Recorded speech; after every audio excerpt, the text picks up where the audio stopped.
Welcome back to the Humble Healer podcast. And happy Father's Day to all the fathers out there and to those who are wise enough to know to make the time to spend with your partners and your children, and those who are wise enough to know that any investment in time and energy, the payoff or payback will be tenfold in the future when it comes to cultivating this bond and relationship with the people that are closest to you. And I also want to dedicate this podcast to the two fathers that I lost this year. And you both play an important role of how I became who I am. And I'm very grateful for having you in my lives.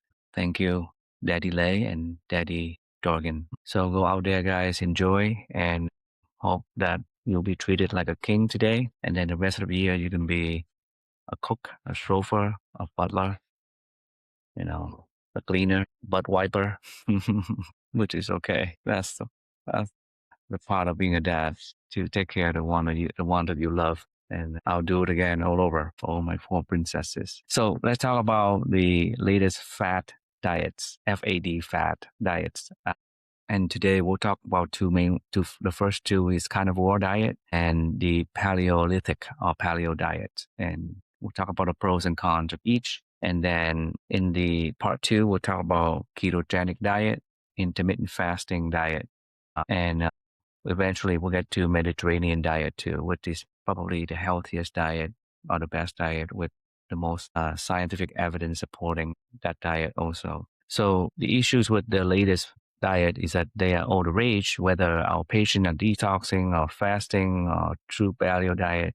These can have negative consequences on their health, but also some positive things such as ketogenic diet, which can be neuroprotective and can help with Alzheimer's patient or preventing Alzheimer's, and also help with managing refractory epilepsy. So it is good to know the ups and the downs of each diet, so you know what you are heading into that can affect your wellness. We are what we eat. So it is important to know what we are consuming, the risks and the benefits. So fat diet is a trendy dietary pattern known to be a quick fix for long-term problems. And the main problem that can be missing food groups, nutritionally inadequate, and promote short-term changes with maintenance issues, and can be detrimental for people with chronic diseases. For the first one, is carnivore diet is a restrictive dietary pattern in which all or nearly all nutrition derives from animal source food, with complete elimination of plant food. It represents an extreme form of very low carb ketogenic eating and remain sparsely studied in the peer-reviewed literature with no randomized control trials specifically evaluating its health effects.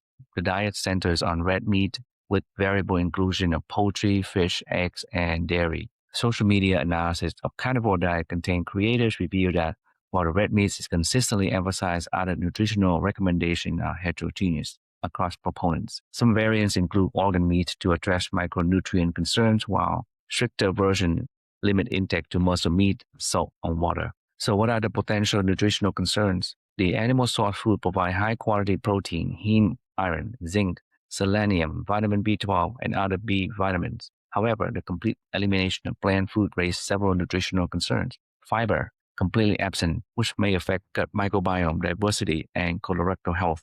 Vitamin C, the meat contains minimal amount of vitamin C, and historically, scurvy was a risk in population consuming exclusively cooked muscle meat.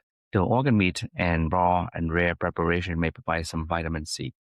Folic acid, thiamine, magnesium, calcium, and iodine. So these carb-restricted diet have been shown to significantly decrease intake of these micronutrients, up to 10 to 70% from baseline only, with potential risk of inadequacy or deficiency. Phytonutrients and antioxidants, very important for our health, completely absent, and these are exclusively plant-derived. The proponents argue that ketogenic metabolism may produce nutrient-sparing effects that reduce requirement for certain micronutrient, but this hypothesis remains insufficiently tested. So no literature supporting this. Now you got cardiovascular and metabolic risk. The cardiovascular implication are a major concern. There are meta-analysis of ketogenic diet the closest study analog, consistently show reduced, this is the favorable effect, reduced triglyceride, blood sugar, insulin, blood pressure, and body weight. However, the unfavorable include increase in LDL, which is a bad cholesterol, and total cholesterol also. And in normal weight adults, ketogenic diet increased LDL by 1.08 millimole per liter and total cholesterol by 1.47 millimole per liter.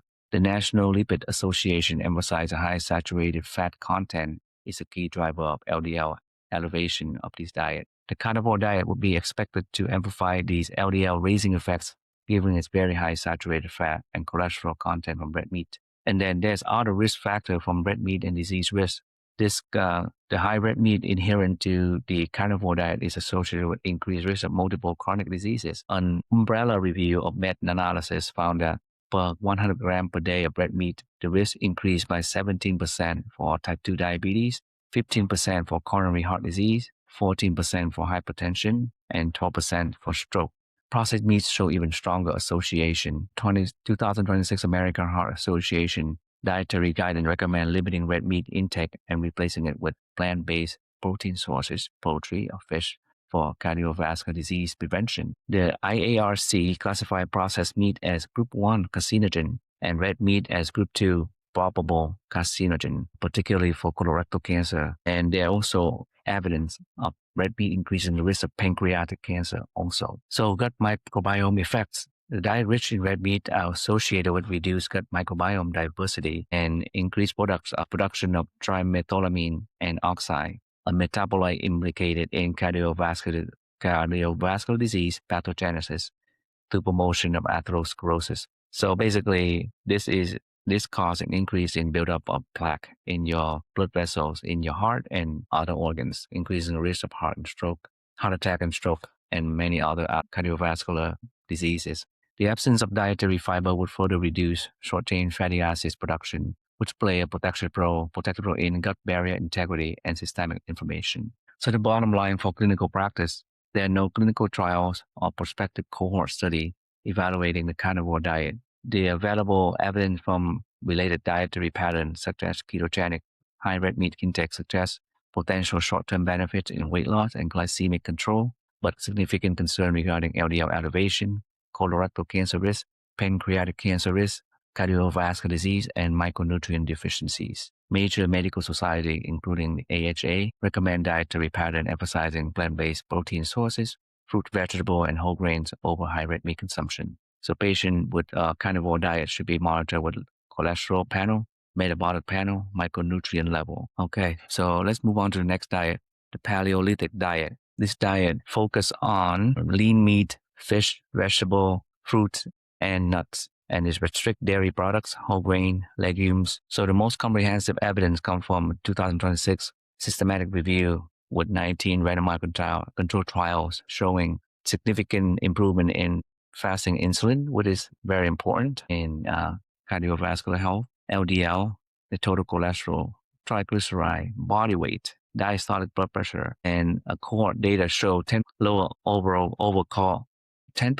lower all-cause mortality and 10% reduced cancer mortality, and a trend towards 16% lower coronary heart disease incidence. Also, an earlier meta-analysis of 8 randomized controlled trials similarly found significant reduction in body weight, about 12.5 pounds, waist circumference, about 2.9 centimeter, systolic blood pressure, diastolic blood pressure, CRP, which is cardiovascular inflammation, with modest improvement in lipid profile and increase in cholesterol, HDL. In patients with metabolic disorders such as diabetes, the paleo diet significantly reduced fasting insulin and CRP, along with improvement in total cholesterol, LDL, the bad cholesterol, triglycerides, and blood pressure. And then a type 2 diabetes study with paleo diet also found improved fat mass, insulin sensitivity, and glycemic control. So these are all positive effects of the paleo diet. Let's talk about the gut microbiome effect here. So in this study of Italians in Italy, subjects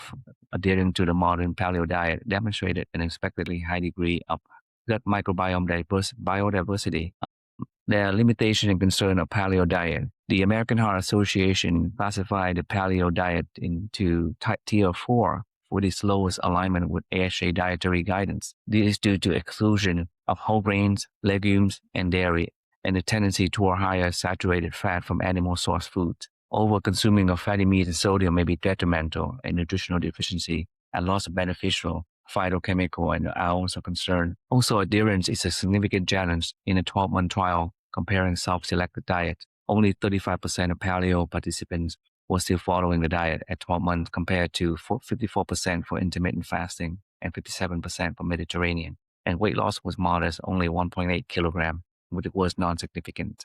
The definition of paleo diet are also heterogeneous, with 14 operational definitions identified in one review, making cross-study comparison difficult. Most studies are short-term and small. So just for comparison with carnivore diet, the paleo diet includes substantial plant food, include fruit and vegetable, nuts, and therefore provide fiber, vitamin C, phytonutrients, and greater micronutrient diversity with favorable effect on LDL, in contrast to ketogenic and carnivore diet, which raises LDL.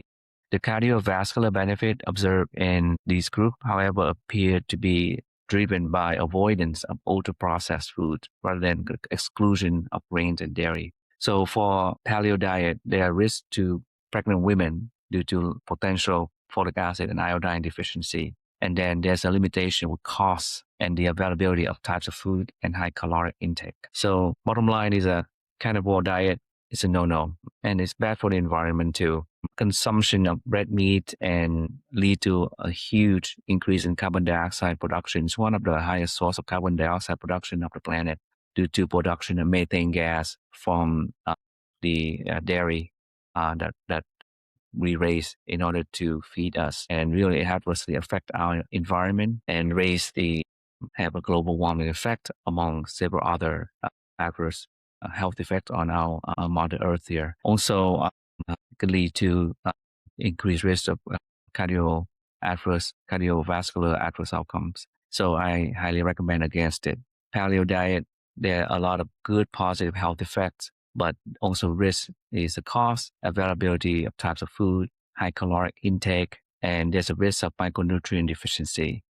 I would say that, just watch out and talk to your primary care provider regarding this diet before starting. But I would say neutral, not recommending it for the best health outcome for my patients. I hope you find this information helpful, and please check out on the future episodes on other dietary fat or trend. Have a great Father's Day and take care, everyone.